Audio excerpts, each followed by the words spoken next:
Corrupt भी हो सकता है कि नहीं।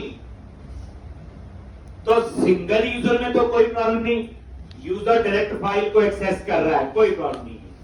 लेकिन अगर कोई मल्टी यूजर में इसको यूज कर दे, यूजर 1 2 3 4 5 एक, तो फिर उस केस में वो फाइल करप्ट हो सकती है। एक यूजर एक्सेस करेगा, कोई देखो फाइल सर्वर में क्या होता है, यूजर डायरेक्ट फाइल को एक्सेस करता है। एक यूजर एक्सेस करेगा कोई प्रॉब्लम नहीं, लेकिन एक से ज्यादा यूजर एक्सेस करेंगे, मान लो 100 यूजर ने इस फाइल को एक्सेस किया, तो ये फाइल करप्ट हो सकती है, पहली बात। दूसरी बात, इतने लोगों ने एक्सेस किया तो एक्सेस टाइम भी ज्यादा लग सकता है। अगर मैं इसको लेमैन की तरह पढ़ाऊं आपको, जैसे मान लो एक बैग पड़ा है और उस बैग में आपकी नोटबुक, आप क्लास लगाने आए और आपको बोला जाओ सारे जाओ अंदर, अपने अपनी नोटबुक उठाओ, सीट पे बैठ जाओ। जब सारे इकट्ठे आएंगे और उस बैग में से नोटबुक ढूंढेंगे, तो उस बैग का क्या बचेगा? बैग फट भी सकता है, नोटबुक भी फट सकती है, और किसी को लड़ाई में अपनी बुक मिल भी गई तो एक्सेस टाइम ज्यादा लगा होगा। इसलिए जो फाइल सर्वर डाटाबेस है वो हमेशा हमें कहां यूज करना चाहिए? Single user application. ठीक, अब उसके बाद क्लाइंट सर्वर डाटाबेस में कैसे होता है? क्लाइंट सर्वर डाटाबेस में यूजर डायरेक्ट फाइल को एक्सेस नहीं करता।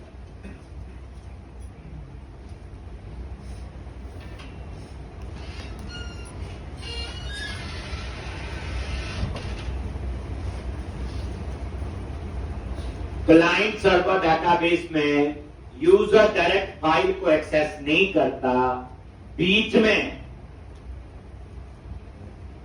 एक मास्टर यूजर होता है जिसको हम क्या कहते हैं? सर्वर।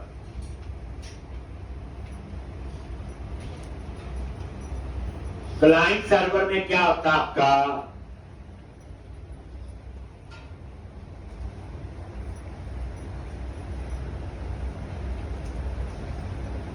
बीच में एक मास्टर यूजर होता है, उसको हम क्या कहते हैं? सर।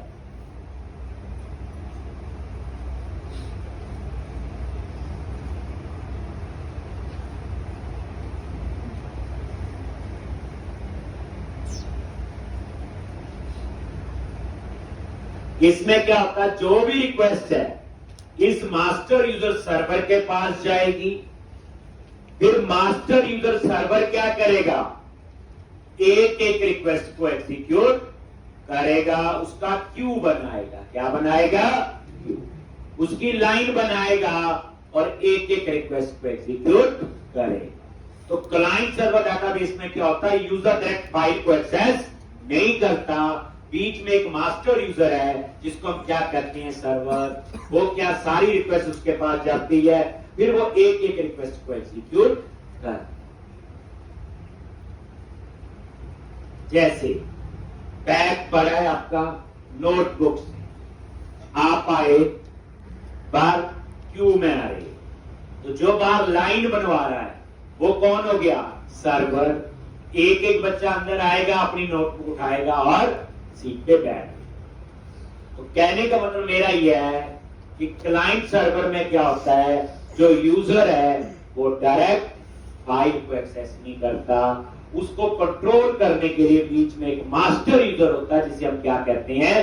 सर्वर, जो एक एक रिक्वेस्ट को एग्जीक्यूट करता है। एक तो ये था क्लाइंट सर्वर की कहानी। तो कल मैंने यही क्वेश्चन शुरू किया था कि मेरे लिए बच्चे आपने एक वेब एप्लीकेशन बनानी है, अब वेब एप्लीकेशन हमेशा क्या होती है, मल्टी यूजर, तो उसके लिए कौन सी टाइप का डाटाबेस यूज करोगे, क्लाइंट सर्वर डेटाबेस। क्यों करोगे अब बता दो, फाइल सर्वर कहां यूज करना है और क्लाइंट सर्वर कहां यूज करना है, ठीक है जी। अब हमने क्लाइंट सर्वर यूज करेंगे, क्या यूज करेंगे, क्लाइंट सर्वर डाटाबेस, और हम लोग यूज करेंगे माइक्रोसॉफ्ट एसक्यूएल सर्वर। बच्चे अगर किसी बच्चे को एक डाटाबेस आता ना, तो आप लेके चलो ऑलमोस्ट सारे डाटाबेस का नॉलेज, इसमें कोई टेंशन नहीं, एक जैसा ही होता है, माइक्रोसॉफ्ट एसक्यूएल सर्वर। तो इससे पहले एक चीज और समझनी है हमें, SQL structure query language, SQL structure query language, ये हमें आनी चाहिए, इसका हमें नॉलेज होना चाहिए।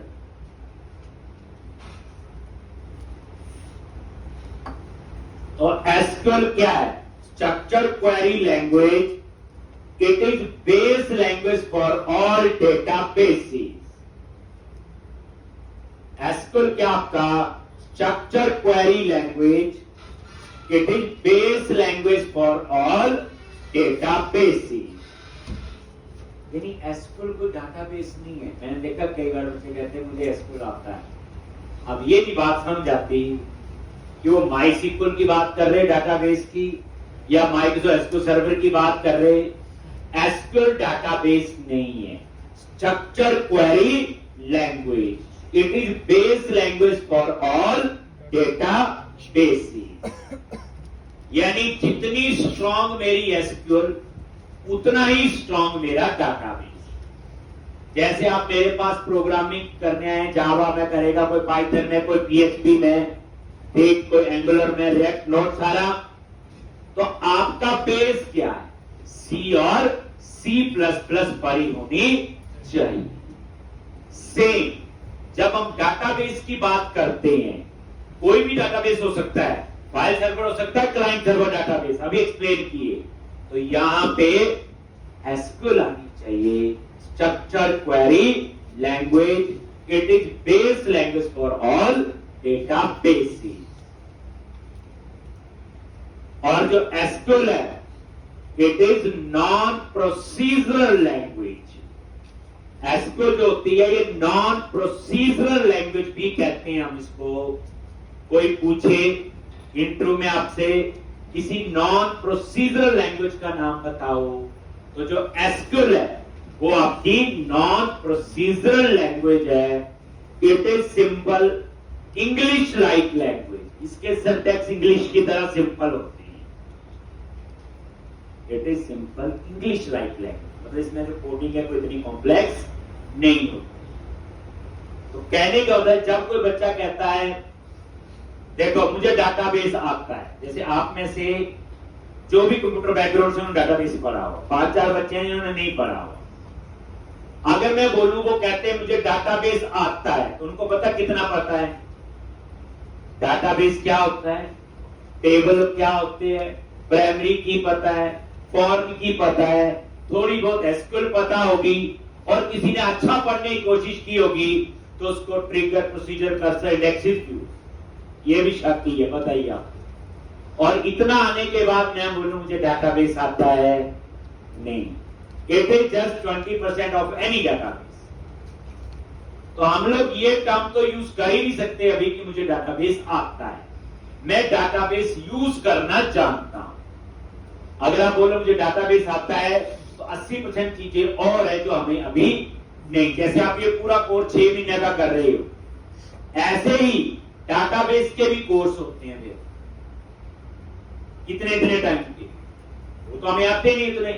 तो दैट्स वाई हम ये बोलेंगे कि हम ये वाला डाटाबेस यूज करना जानते हैं, हमें आता नहीं। जितनी चीजें मैंने बोली अगर वो भी पता है तो ठीक।